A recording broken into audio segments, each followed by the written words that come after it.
말씀을 함께 가지도록 하겠습니다. 오늘 우리 주시는 하나님의 말씀 사도행전 2장 42절부터 47절까지 말씀입니다. 저와 여러분의 말씀을 함께 같이 교독하도록 하겠습니다. 제가 42절, 여러분들이 43절 같이 교독하도록 하겠습니다. 제가 먼저 읽겠습니다. 그들이 사도의 가르침을 받아 서로 교제하고 떡을 떼며 오로지 기도하기를 힘쓰니라.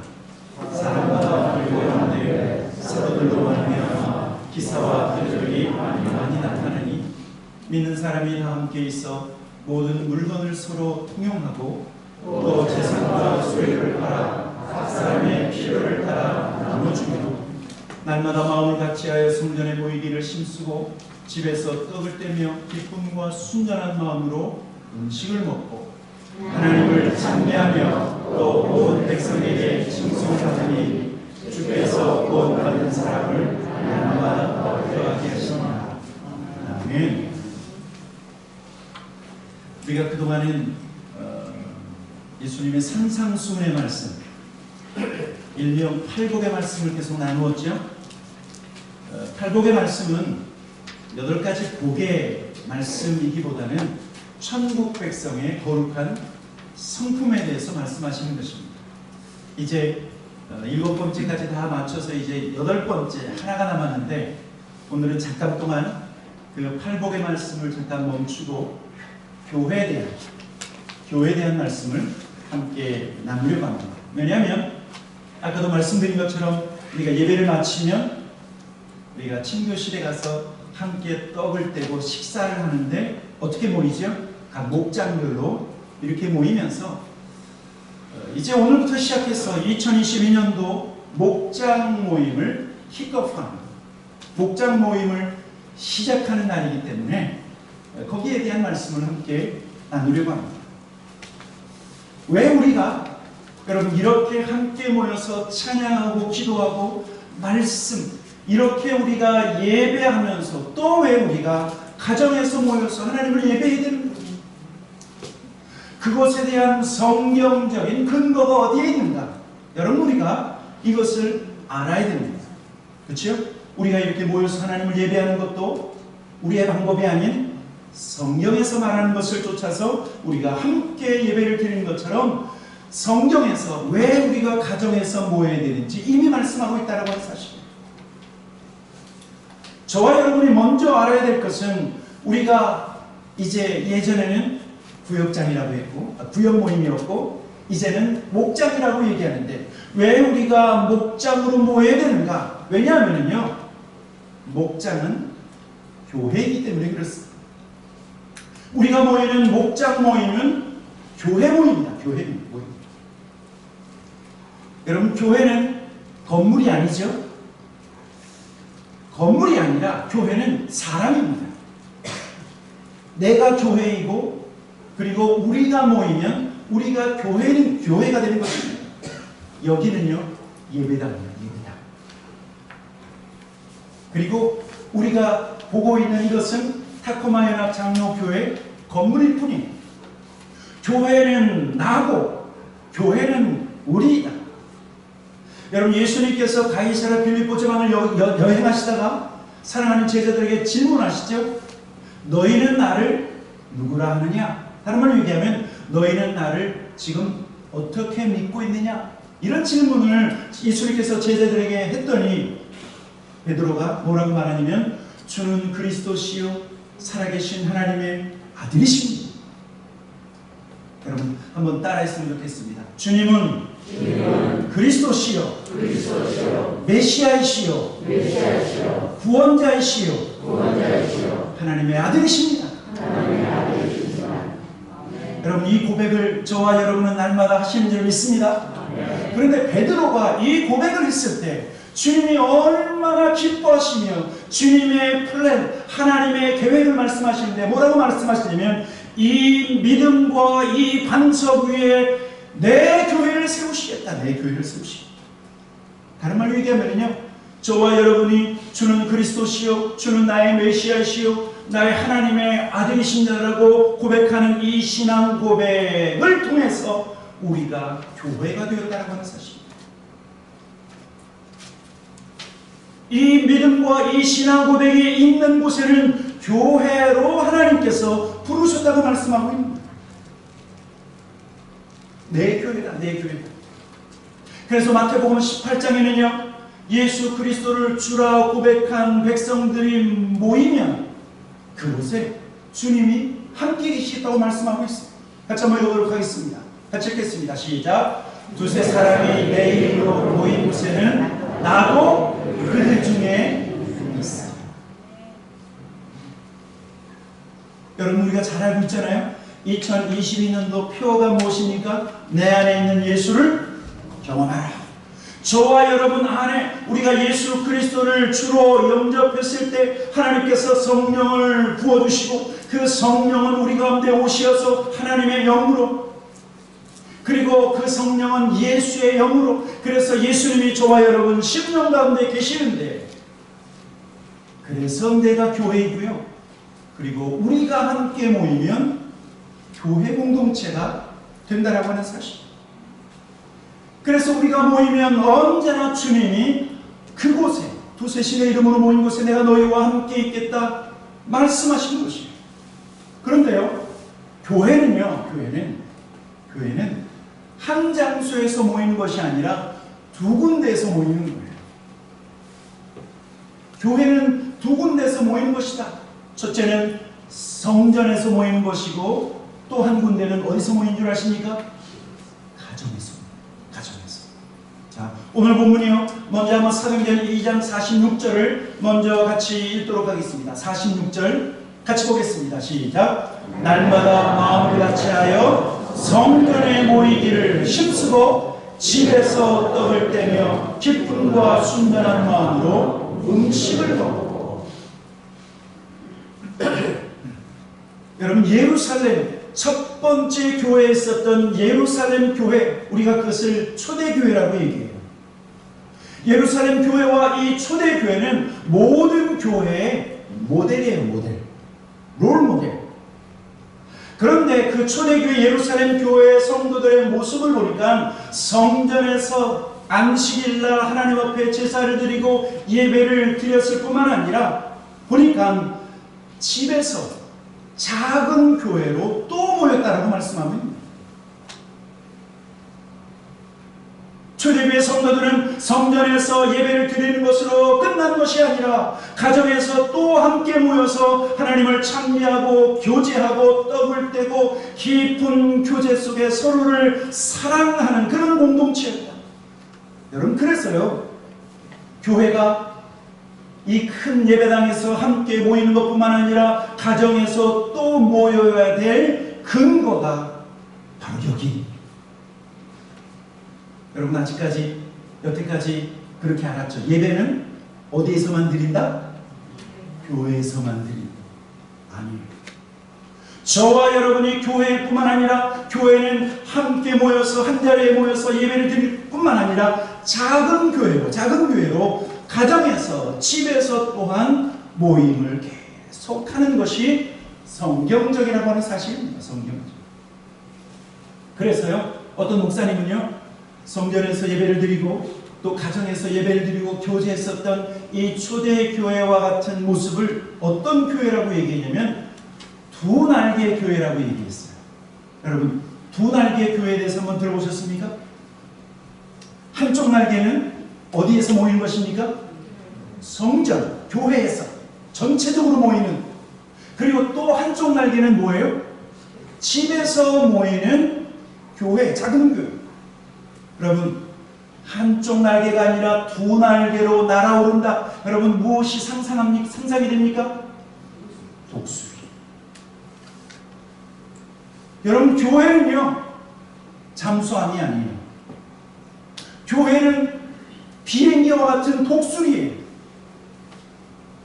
제가요, 이민교회를 섬기다가 어떤 분을 알았는데 그분의 믿음은 독수리 같은 믿음이 아니라 잠수함 같은 믿음이에요. 왜냐하면 교회를 섬기다가 조금 힘들면 갑자기 잠수를 타네요. 잠수를 타고 한 달, 두 달, 세 달 안 나오는 거예요. 내가 그분을 찾아가면 안 만나주고, 그러면 제가 열이 조금 더 나서 더 열심히 찾아가고, 나중에는 또 만나고. 제가 그분에게 그랬어요. 권사님, 크리스찬 믿음은 잠수한 믿음이 아니라 독수리처럼 날아오르는 믿음인데 왜 자꾸만 잠수를 타시려고 합니까? 혹시 여러분들 가운데도 힘든 일 있으면 잠수 타실 거 아시죠? 여러분, 크리스찬은 잠수한 믿음이 아니라 무슨 믿음이라고요? 독수리와 같이 창공을 향해서 날아오르는 믿음이에요. 그래서 독수리와 같이 날아오르기 위해서는 주일날 전체가 모여서 하나님을 찬양할 뿐만 아니라 작은 교회로 소그룹으로 모여서 함께 나아가야 두 날개로 오를 수 있다고 하는 사실. 그래서 사도행전 5장에서도 두 날개 교회가 바로 예루살렘 교회요 초대교회였다라고 하는 것을 이렇게 증거하고 있어요. 사도행전 5장 42절, 그들이 날마다 성전에 있든지 집에 있든지 예수는 그리스도라 가르치기와 전도하기를 그치지 아니하니라. 성전에 있든지 가정에 있든지.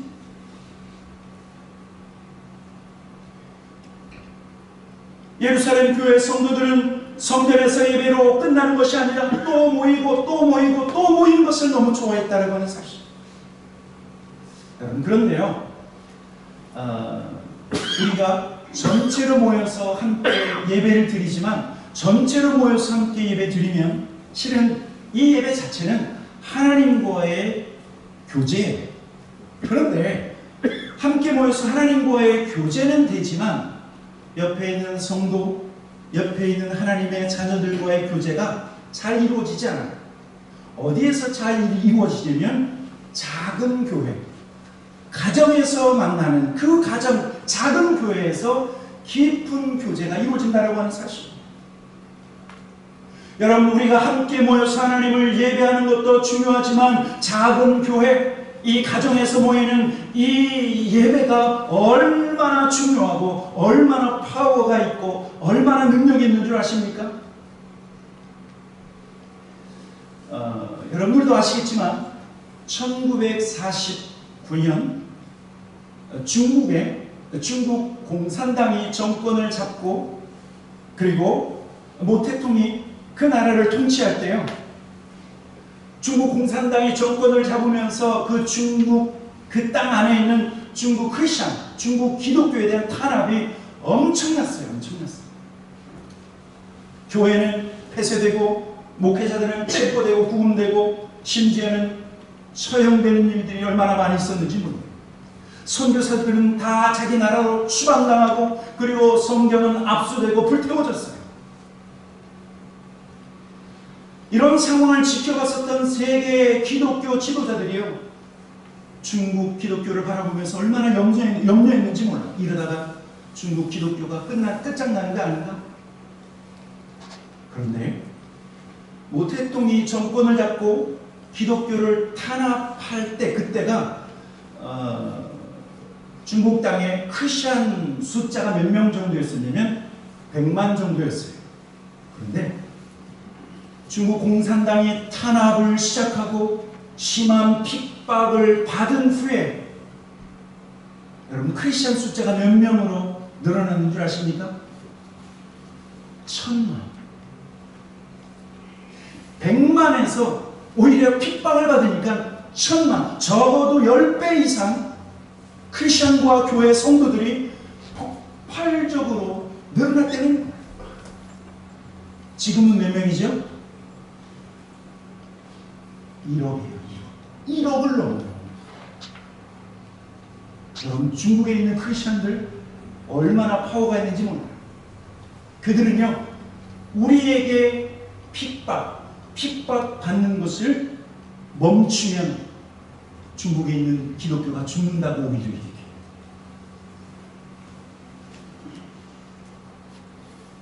중국에 있는 기독교가 핍박을 받으니까 교회 건물이 파괴가 되고, 그래서 함께 모일 수 없을 때 그들이 모인 장소가 바로 가정이었다라고 하는 사실입니다. 그래서 우리가 일명 지하교회 있죠. 지하교회. 중국 교회를 지하교회라고 얘기하죠. 저도 어떤 분에게 처음 배웠어요. 지하교회가 정확하게 얘기하면 찌야교회예요. 찌야교회. 찌야가 집이에요. 파스워드 찌야 그러면 저게 내 집이야. 그런 뜻이에요. 그러니까 우리가 생각할 때 지하교회인 줄 알았더니 무슨 교회라고 해요? 집교회라고. 가정교회라고. 탄압을 받을 때 그렇게 가정교회에서 부흥이 일어나서 지금은 중국에 있는 크리스찬이 1억이 넘는다. 1억이 넘는다. 저도 오래전에 중국을 방문하고 몰래 선교하면서 지하교회, 가정교회를 방문했어요. 거기는 어떤 교회냐면 자동차가 한 대 들어가는 그런 자동차 카 거라지인데 거기를 집으로 이렇게 개조를 해서 새를 사는 곳인데 거기에 30-40명이 모여서 목회자가 오기를 기다리는데 그 목사님은요 새벽부터 그쪽 지역에 한 10몇 군데를 돌아다니다가 저녁 때 맨 나중에 거기 오십니다. 그분이 올 때까지 계속 우리는 서로 같이 교제하고 현지 선교사님과 제가 그곳에 갔는데 그리고 거기에서 드렸던 성찬 예식은 눈물 감격이었어요.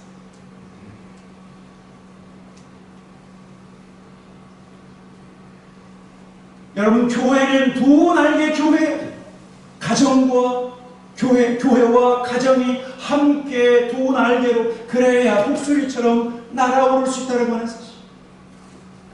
제가 한국에 있을 때요, 여러분 이동원 목사님이라고 아시죠? 이동원 목사님이라고 하는 분이 그분도 지금 이 소그룹, 이 가정교회를 굉장히 강조하시는 분이에요. 그런데 한 번은 이 가정교회를 강조하시는데 어떻게까지 강조하시냐면 이런 가정하에 가정 예배를 시작하시는데 남북전쟁이 터졌다고 한번 생각해보자. 전쟁이 터졌는데 어떻게 우리가 한 곳에 모이겠는가? 그러면 어떻게 해야 되죠?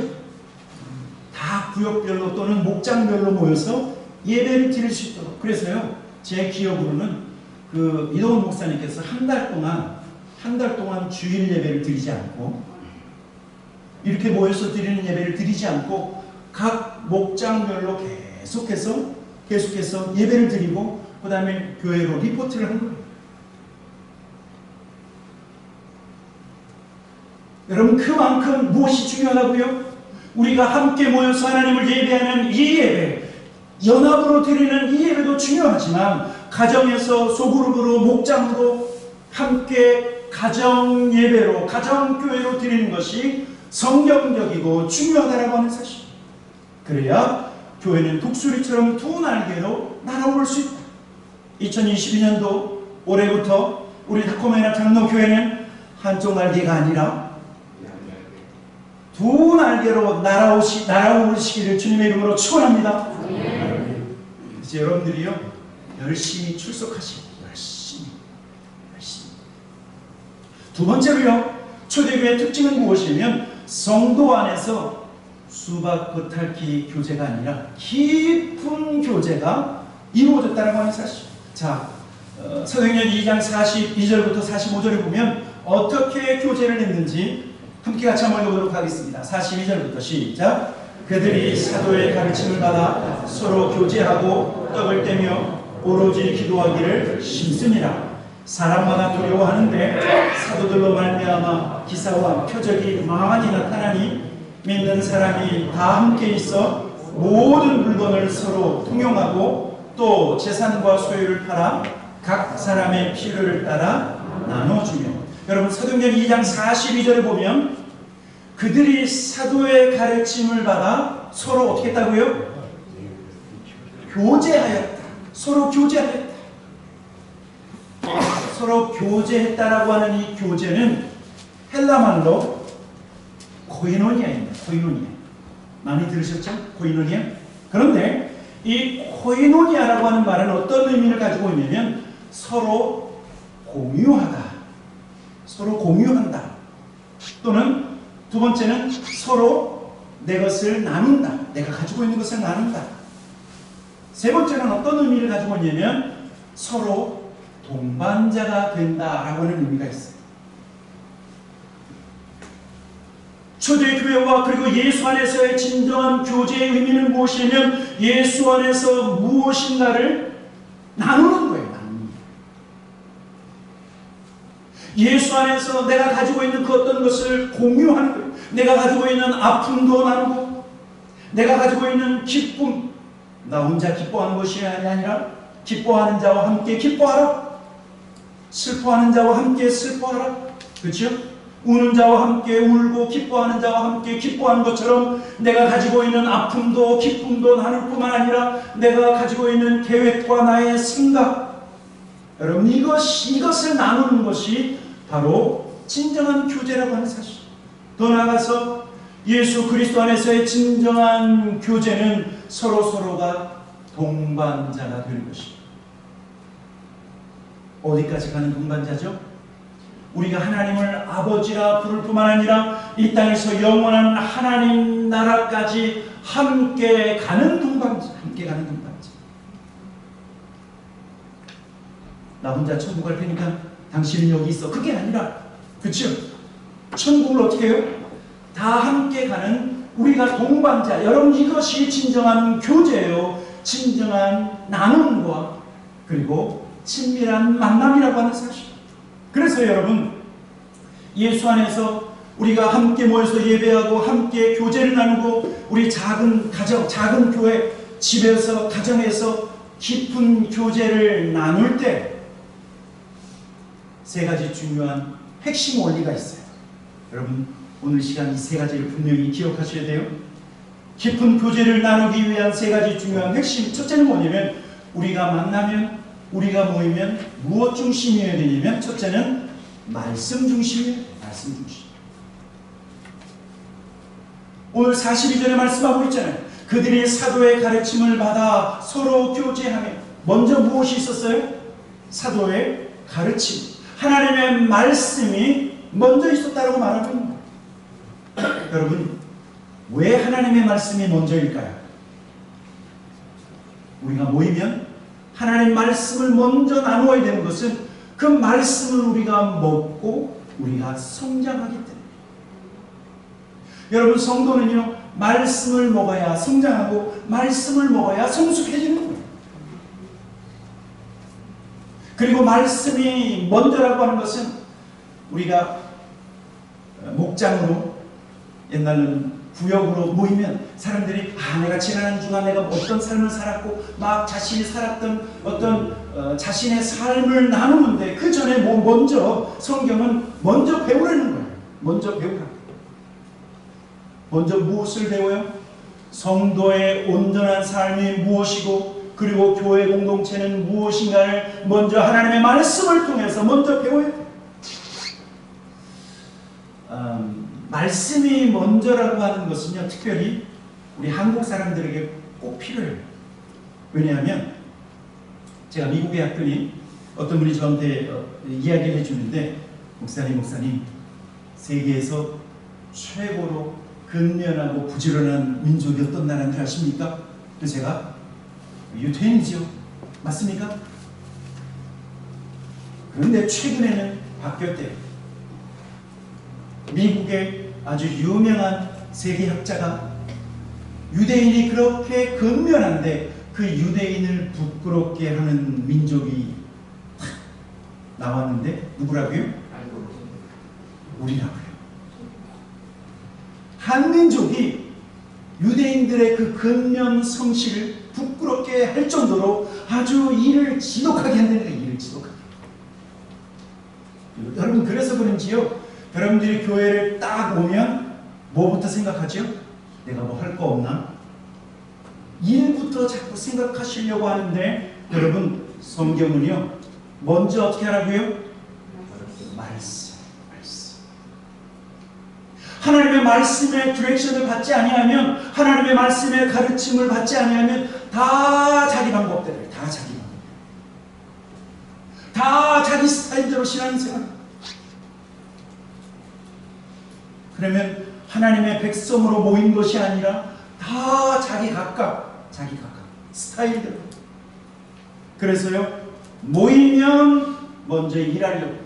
그래서 우리가 열심히 일하는 사람을 신앙이 좋다라고 착각하면서 바라보는데 그게 아니에요. 말씀 앞에 먼저 있어요.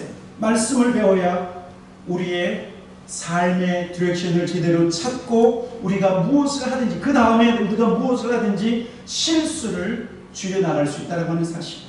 자, 우리가 먼저 모이면 무엇을 하기 전에 무엇 중심이라고요? 말씀 중심이다. 말씀 중심. 식사는 조금 늦게 하시고 말씀을, 요리는 조금 늦게 하시고 말씀을 먼저 같이 말씀을 나눠야 돼. 두 번째는 뭐냐면, 우리가 함께 모이면 무엇 중심으로 이루어져야 되냐면 섬김 중심으로 가요. 섬김. 자, 오늘 사도행전 2장 44절 45절에 보면 초대교회는 어떻게 섬겼는 줄 아십니까? 같이 한번 읽어보도록 하겠습니다. 시작. 믿는 사람이 다 함께 있어 모든 물건을 서로 통용하고 또 재산과 소유를 팔아 각 사람의 필요를 따라 나눠주며. 여러분, 진정한 코이노니아, 진정한 교제는 섬김 중심인데, 교회가요, 그리고 가정에서 예수님처럼 섬기기 위해서는요, 자기의 이익을 포기해야 해요. 다른 사람을 섬기려고 하면 내 중심이 아니라 다른 사람 중심이고, 그리고 자기의 이익을 포기할 수 있어야 돼요. 어떤 분이, 내가 여러분들을 섬기려고 하는데 나는 나 자신을 절대로 포기 못합니다. 나는 내 시간을 절대로 다른 사람에게 빼앗기고 싶지 않습니다. 나는 내 물질을 다른 사람에게 절대로 줄 수 없습니다. 여러분, 그런 분이 어떻게 섬길 수 있겠습니까?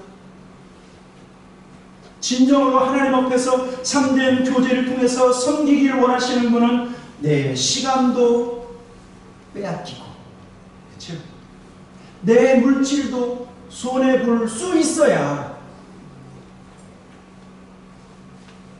여러분, 우리가 하나님 앞에 예수 그리스도를 찬양하는 가장 중요한 이유는 무엇이냐면, 예수 그리스도는 저와 여러분을 위해서 십자가 위에서 물과 피를 다 흘려주시고 심지어 생명까지 주셨는데, 우리가 다른 사람을 섬길 때 생명은 못 줄지언정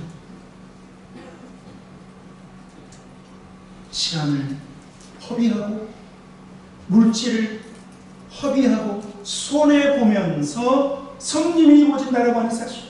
그래서 사도행전 2장 45절, 자신의 재산과 자신의 소유를 팔아서 다른 사람에게 나누어 주는 섬김 중심의 교회가 바로 예루살렘 교회였다고 하는 사실.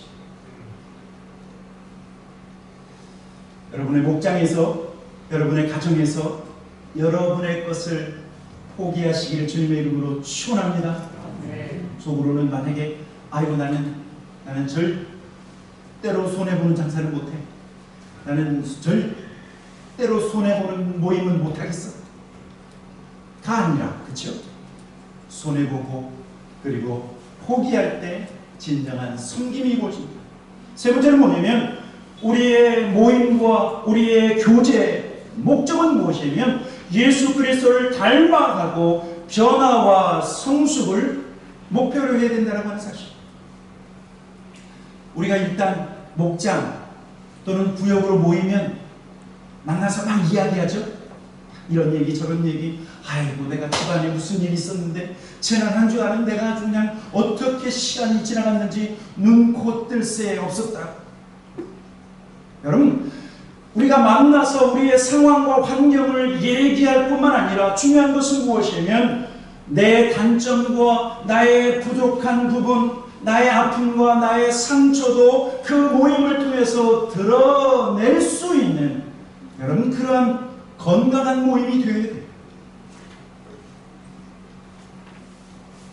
나의 아픔을 이야기하고 나의 상처를 이야기하고 심지어는 나의 단점과 모난 부분을 얘기했더니 사람들이 그것을 이해해주고 감싸주고 용서하고, 여러분 거기에서 무슨 일이 벌어지는 줄 아십니까?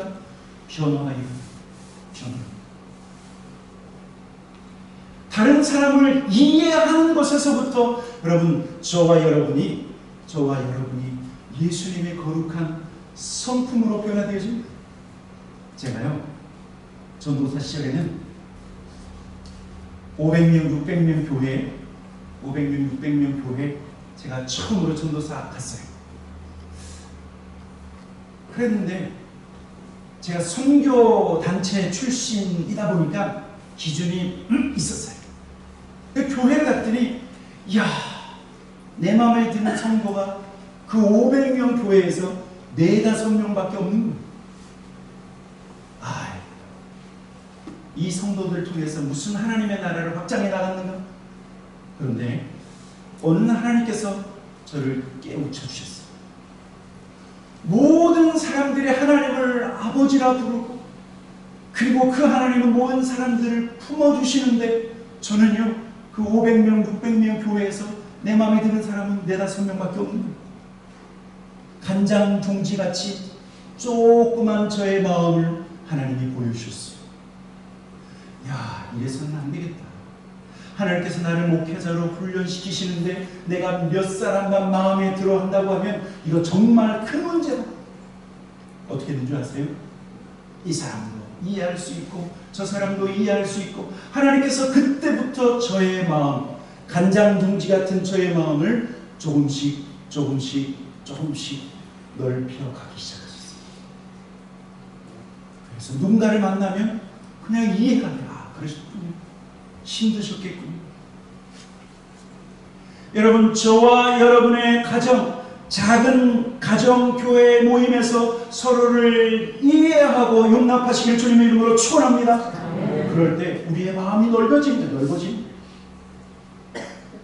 그 가운데서 성장과 성숙과 변화의 역사를, 저는 한국에서도 그렇고 미국에서 계속해서 이런 소그룹 가정교회 이것을 강조하고 그 모임에 계속 참여했는데, 그 모임에서 가장 많이 나오는 간증이 뭔 줄 아십니까? 그 모임에서 가장 많이 나오는 간증은 뭐냐면, 내가 어떤 분이 자기 실수한 거, 자기가 연약한 거, 자기가 지은 죄를 이야기하고 고백할 때 자기의 마음에 치료가 일어날 때, 나만 그런 줄 알았더니 저분도 그렇구나. 그리고 누군가의 그 말을 통해서 자기는 하나님의 음성을 들었게 됩니다. 하나님의 음성. 그리고 전체로 모이는 모임에서는 할 수 없었던 작은 가정에서 서로 돕고 필요한 것들을 도와줬을 때 자기가 하나님의 응답을 받아들여요. 여러분, 진정한 교제와 진정한 만남과 진정한 친밀함이 어디에서 이루어집니까? 여기에서는 제한이 되어 있어요. 가정에서, 소그룹에서, 목장에서 진정한 교제와 친밀함이 이루어질 때 여러분, 저와 여러분은 변화와 성숙을 이루어갈 수 있다고 하는 사실. 그래서 오늘 본문을 보니까 초대교회 성도들, 변화된 성도들은 결국은 그들의 삶을 통해서 어떤 일이 벌어지냐면 영혼 구원의 역사가 일어날 때는 영혼 구원의 역사. 오늘 본문 사도행전 2장 47절 같이 한번 읽어보도록 하겠습니다. 시작. 하나님을 찬미하며 또 온 백성에게 칭송을 받으니 주께서 구원받는 사람을 날마다 더하게 하십니다. 주께서 구원받는 사람을 날마다 더하게 하십니다. 여러분, 여기에서 중요한 것은요, 구원의 역사는 누구의 역사다? 하나님의 역사예요. 예수 믿고 하나님의 자녀가 되는 역사는 우리의 노력이 첨가되지만 그 역사는 하나님께서 이루시는 거예요. 주님이 구원받는 사람을 날마다 더하신다. 그런데요, 하나님께서 하나님의 역사로 영혼을 구원하실 때 누구를 사용하는 줄 아십니까? 바로 변화된 성도를 사용하신다는 사실. 그래서 오늘 본문은요, 사도행전 2장 47절 세 번역으로 제가 한번 여러분들에게 보여드릴 수 있도록 하겠습니다. 세 번역으로 다시 한번 읽어보도록 하겠습니다. 시작. 하나님을 찬양하였다. 그래서 그들은 모든 사람에게서 어떻게 됐다고요? 호감을 샀다. 그랬더니 주님께서는 구원받는 사람을 날마다 더하여 주셨다.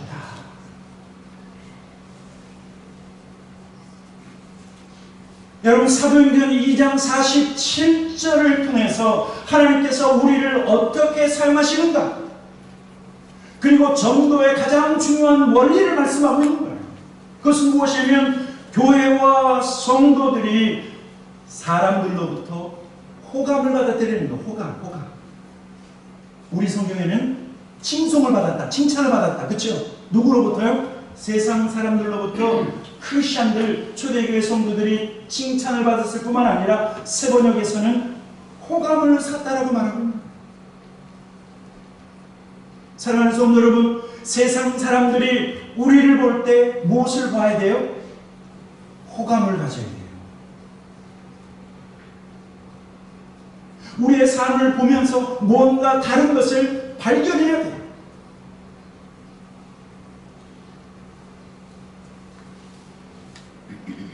우리가 힘들고 어려울 때도 미소를 잃지 않고 그저 감사하다라고 하는 이 감사의 고백을 통해서 사람들은 우리를 당신은 감사할 게 뭐가 있어? 핀잔을 주긴 주지만 속으로는 뭐예요? 이 사람 뭔가 다르네. 감사할 게 하나도 없는데 자꾸 감사하다고. 여러분, 예수 그리스도를 믿는 저와 여러분, 예수 안에서 변화된 저와 여러분이 사람들로부터 호감을 사면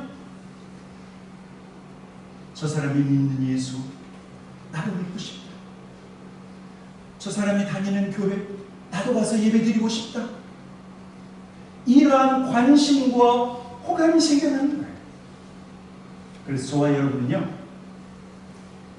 우리는 중매쟁이.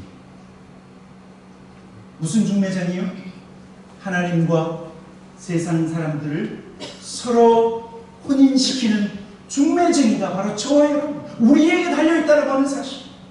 하나님은 영혼 구원의 역사를 이루시고 우리는 우리의 변화된 삶을 통해서 하나님 우리에게 우리의 삶, 우리의 행동, 우리의 말, 우리의 태도를 통해서 세상 사람들로부터 호감과 칭송을 받게 함으로 말미암아 주께서 날마다 구원받는 자를 더하게 하시는 역사가 있다고 하는 사실입니다. 저는 우리 타코마 연합장로에 속한 모든 성도들이 예수 안에서 거룩한 중매쟁이인 것을 주님의 이름으로 축복합니다.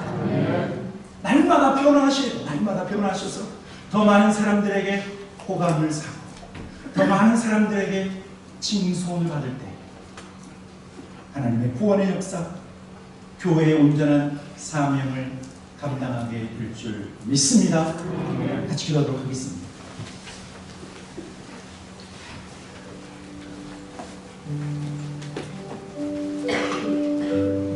오늘부터 그동안 팬데믹 때문에 무너졌던 우리의 목장 모임을 다시 시작하려고 합니다. 우리가 모이는 것은 그저 습관을 쫓아서 모이는 것이 아니라 성경적 이유가 있습니다. 성전에서 모였던 초대교회 성도들, 그리고 집에서 모였던 그 믿음의 선배들과 같이 우리도 그렇게 하려고 합니다. 우리 시간 하나님, 2022년도 하나님 1목장부터 8목장, 8목장까지 있는데 하나님의 모든 목장을 하나님께서 축복해 주시고 이 목장 안에서 진정한 교제와 사랑과 깊은 만남이 이루어지게 하시고 이 목장 안에서 만나서 서로 교제하면서 변화의 역사를 이루어 주시옵소서.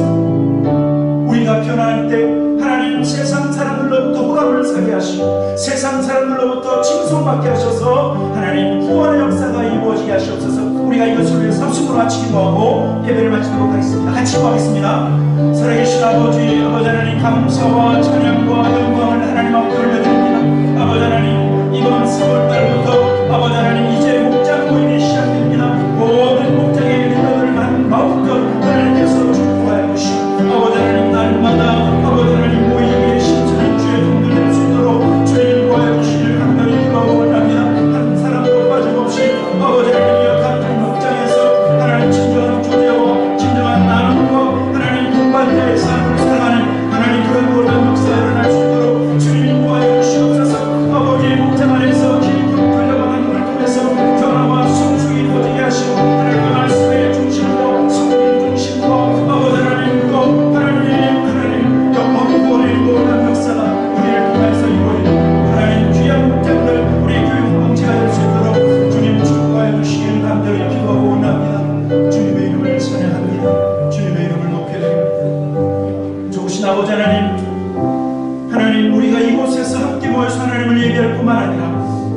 3월부터 각 가정에서 또는 교회의 어떤 장소에서 모여서 함께 깊은 교제로 목장으로 모일 때 하나님 그 모든 모임과 장소에 하나님이 축복하시고 주께서 친히 임재하시는 역사를 이루어 주시옵소서. 하나님 기도합니다.